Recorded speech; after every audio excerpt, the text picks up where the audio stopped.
tell us a little bit about, you're now on the board of directors for the Woodhull Sexual Freedom Alliance. Yes. Tell us a little bit about that, how it's going. Oh yeah, it's amazing. Like, it's totally an honor to be on a board of directors of a really amazing organization. And they just started a transgendered foundation that will help bring young transgender people into different kinds of educational process. And no one could be better than that than you. I have a kid that I work with here in Los Angeles who's 8 years old on hormone blockers, and he's doing great. Everything is awesome. I see him taking the next level.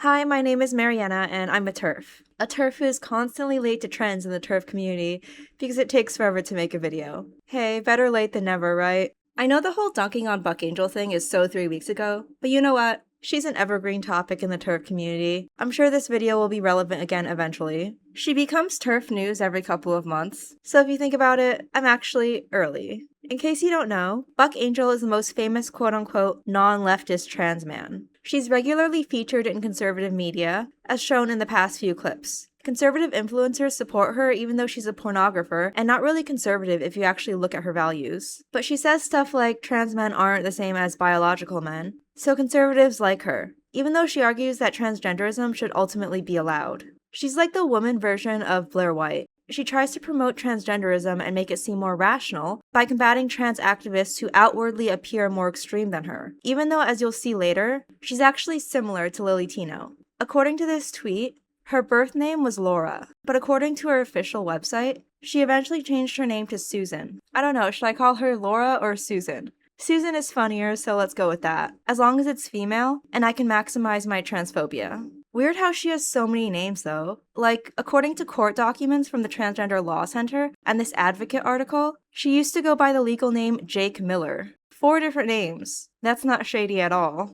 Susan became famous for her porn. She has a vagina but otherwise looks male, so people found that unconventional. As you can see in this picture, most people wouldn't be able to tell that she's female. She was one of the first famous trans men to medically transition, and describes herself as the guinea pig for a female-to-male medical transition. If you read about her life story, you quickly learn that Susan is one of the most mentally ill people on this planet. In her 20s, she was a model at Elite Model Management. For context, here are some of her modeling photos and what she looked like pre-transition. She looked female back then. This is a pretty big modeling agency. In fact, America's Next Top Model would often have contracts with this agency as the prize for winning the competition. Though whether or not those contracts actually led to anything tangible is another conversation. During this time, Susan was drug addicted, which eventually caused her to lose her job. She then became a homeless, drug-addicted prostitute who gave out $20 blowjobs. After that, she became a porn star. During this time, she also had sex with gay males and claimed that gay males loved her porn. Who would be sexually attracted to you? Gay men. That's who buys my product. Gay men. It's amazing. I think so too. Here's an X thread. An X user says, I think something gay trans men don't understand is that gay men want males, not breastless, hairy, muscular females or soft boys. Gay men are not your pornographic fantasies. And then Susan responds, actually, I have a very large fan base of gay men, so go figure. You can't speak for everyone. Heart emoji. The X-user then says, your bisexual fan base has nothing to do with gay males. Don't be homophobic. Thanks, Buck. To which Susan says, haha, okay friends. Whatever you say, haha. Don't be jealous because I get more dick than you. I went on X to see the date on this, and it was in 2020, which is relatively recent. I could go on, there are so many tweets. Quote, wrong, I fuck gay men as a man, and they never think of me as a woman. My vagina is not female anymore. It's attached to a man and just another hashtag hole. Sorry to be so crude, but no other way to put it. Wink emoji. I think you get the point. Gosh, how embarrassing is this? Women who have sex with gay men, seriously, have some goddamn standards. According to this archived Rolling Stone article, she was married to a dominatrix. This dominatrix bragged about inflicting severe damage to people's reproductive organs. I won't get into details, but it involved 333 needles, apparently. Then this dominatrix cheated on Susan with Larry Wachowski, one of the directors of the Matrix trilogies. Larry Wachowski is a man who identifies as a woman. Larry and his brother are both trans women. Honestly, they look so similar, I think of him and his brother as the same degenerate person. Here's a clip of his brother. The first images that really struck a chord with me were, trans women and pornography. And there was something that unlocked in my brain, that I saw these wonderful, fearless performers becoming desirable. Porn made him trans. He's a disgusting creep who thinks he's a lesbian. He and his brother made an entire film fetishizing lesbians. The film is called Bound, and I made another YouTube video criticizing it. The dominatrix and Susan broke up after the cheating. But clearly, Susan was very involved in the BDSM scene, both professionally and personally. Susan says she doesn't do porn anymore. She constantly says it was 20 years ago. Okay, well, here's her posting her OnlyFans link just 5 years ago. I had to block out the full link because of YouTube's TOS. Sexing the Trans Man XXX series has a very pornographic trailer on IMDb and was released in 2011, which was 15 years ago. This porn apparently doesn't star Susan, but she directed it. It took me a year and a half to make my first trans man porn. Sexing the Trans Man, the first one. The AVN Awards is a porn award show. They're like the Oscars but for porn and give awards each year to porn created in that year. Well, according to this article on AVN's official website, in 2017, 9 years ago, Susan won the award for Best Transsexual Sex Scene for a porn called Girl/Boy 2. She's also endorsed pornography pretty recently. Quote, "Yes, people have this idea about porn. I'm proud of my work and that doesn't mean you have to watch it.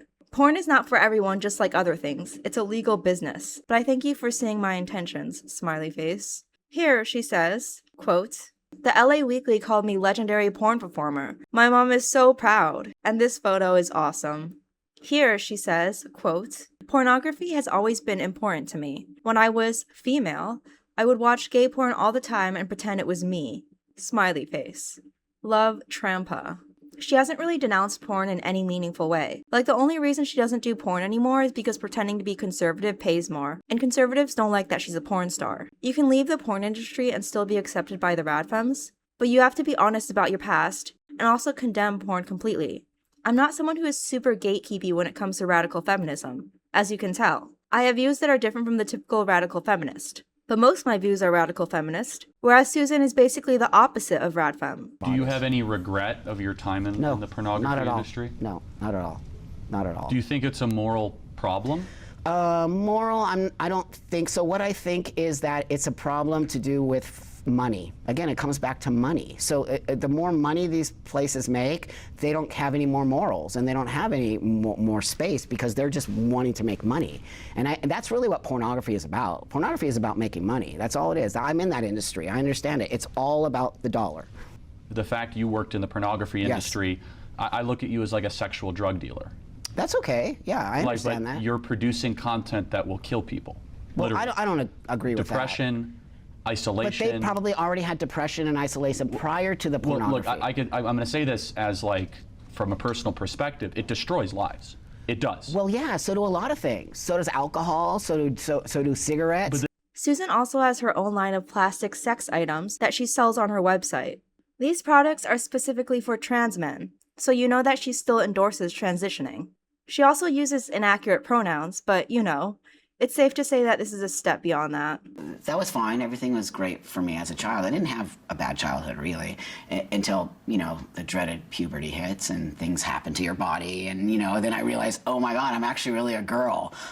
That was devastating for me. Susan lies about having a healthy childhood in order to promote true trans.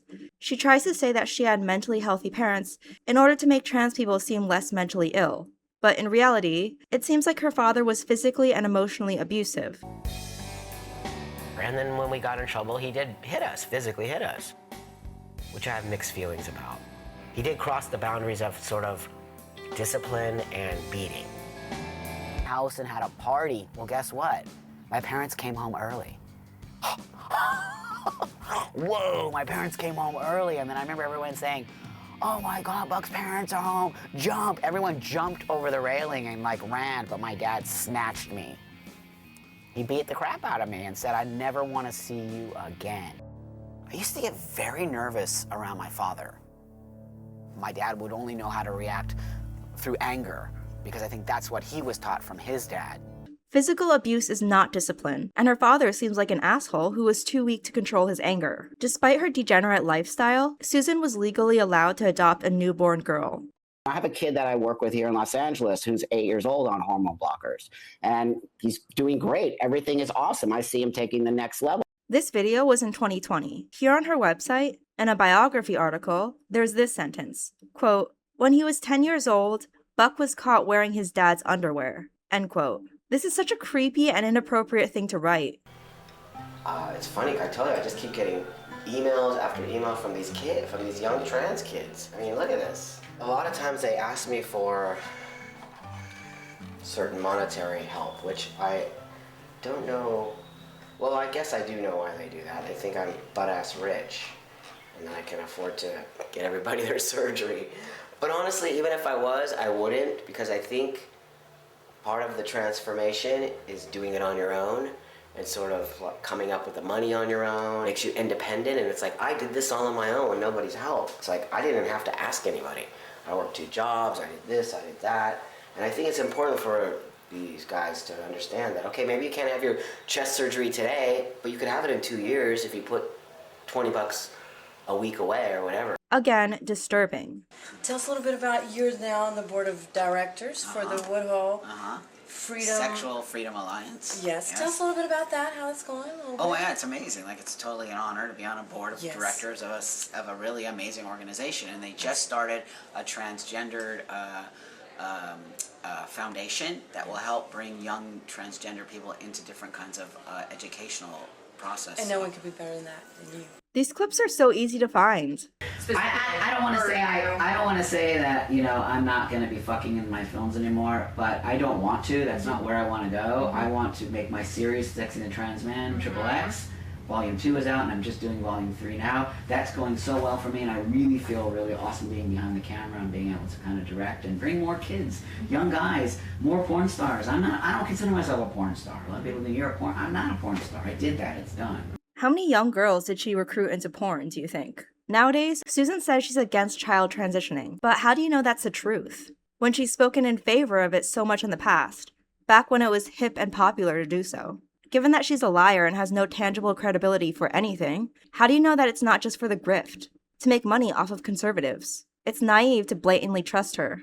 She's not fit to be a parent, clearly. But surely the other parent to her newly adopted child is an upstanding citizen, right? Here's an interview with Susan's current wife. The interviewer says, "In Circus of Books, you excavate the gay porn subculture as a bittersweet life and times exploration of all the gay men who felt your parents' porn store was a central part of their lives. In My Brother's Killer, you look at the gay porn de Mimo Day not as a lurid niche but as a social ecosystem shaped by marginalization, desire, survival, and exposure to extreme risk." Susan's wife responds, "Those were rough times. I wanted to show that." Basically, her parents owned a gay male porn shop, and she made a documentary about it, which is currently viewable on Netflix. Probably some pretty damning info there. I generally have sympathy for women who are misled into transitioning by the LGBTQIA alphabet soup cult, but Susan is so morally corrupt that I find her absolutely unpitiable. And before you get mad at me for that, just think about all the women she's convinced to transition. Would you still be empathetic towards her if she contributed to a woman you knew transitioning? No, seriously.